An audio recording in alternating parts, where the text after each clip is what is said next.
আমি অনুরোধ জানাব সকল ভুল ভ্রান্তি দুঃখ কষ্ট ভেদাভেদ ভুলে গিয়ে আমরা সৌহার্দ্য সম্প্রীতি এবং ভ্রাতৃত্ববোধের মাধ্যমে এই অঞ্চলকে ইলিয়াস আলীর সৃষ্ট সেই শান্তির জনপদ, সেই উন্নয়নের জনপদে আবারও ফিরিয়ে আনতে চাই।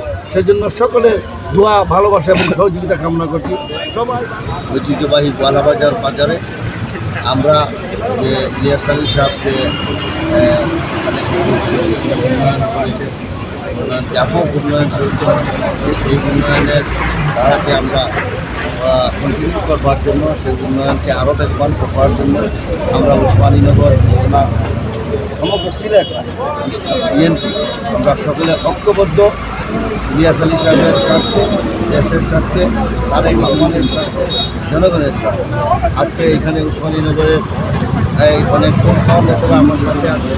তাদের সবাইকে আমরা ঐক্যবদ্ধভাবে এই অঞ্চলে উন্নয়ন, শান্তি, সমৃদ্ধি এবং ন্যায় বিচার প্রতিষ্ঠা করতে চাই, যাতে এই অঞ্চলের মানুষ ইলিয়াস আলী সাহেবকে যেভাবে ভালোবাসে, সেই ভালোবাসা, সেই আবেগ, যে দরদ ইলিয়াস আলীর প্রতি, সেই দরদ, সেই ভালোবাসাকে আমরা সামনে সম্মান জানি। আমরা সকল ঐক্যবদ্ধভাবে আমি সবাইকে আহ্বান করব, ধানের শীষের প্রার্থী বেগম তাহসিনা রুদ্দিন লুনা, ইলিয়াস আলী সাহেবের সহধর্মী, আপনারা তাকে নির্বাচিত করুন। যেভাবে বিগত দিনে আপনারা ইলিয়াস আলী সাহেবকে নির্বাচিত করে এই অঞ্চলে মানুষের উন্নয়ন করবার সুযোগ করে দিয়েছিলেন, তাই আমি উদাত্ত আহ্বান জানাবো, আমি অনুরোধ জানাব সকল ভুল ভ্রান্তি দুঃখ কষ্ট ভেদাভেদ ভুলে গিয়ে আমরা সৌহার্দ্য সম্প্রীতি এবং ভ্রাতৃত্ববোধের মাধ্যমে এই অঞ্চলকে ইলিয়াস আলীর সৃষ্ট সেই শান্তির জনপদ, সেই উন্নয়নের জনপদে আবারও ফিরিয়ে আনতে চাই। সেজন্য সকলের দোয়া, ভালোবাসা এবং সহযোগিতা কামনা করছি। ধানের শীষের প্রার্থী আমার শ্রদ্ধা ভাবি তাহসিনা রুদ্দিন লুনাকে নির্বাচিত করবে এই প্রত্যাশা রাখছি।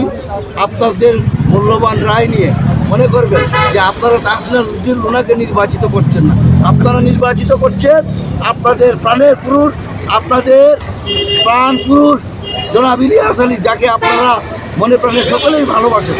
আপনারা সেটা মাথায় রেখে আপনারা ইলিয়াস আলীকে নির্বাচিত করছেন, সেটা মনে রেখে, সেটা মাথায় রেখে আপনারা ধানের শীষের প্রার্থী তাহসিনা রুদ্দিনকে নির্বাচিত করবেন। এই আশাবাদ, এই আবেদন জানিয়ে আমি শেষ করবার আগে আপনাদের প্রিয় ইলিয়াস আলীকে ফিরে পাওয়ার জন্য তাকে আপনাদের দোয়ায় শরীক রাখবেন এবং আগামীতে ইনশাআল্লাহ জনাব তারেক রহমানের নেতৃত্বে একটা মানবিক, একটা শান্তির বাংলাদেশ প্রতিষ্ঠিত হবে এবং সেই জন্য ধানের শীষের প্রার্থীকে বিজয়ী করে তারেক রহমানের হাতকে শক্তিশালী করবার জন্য উদাত্ত আহ্বান জানাচ্ছি। ধন্যবাদ।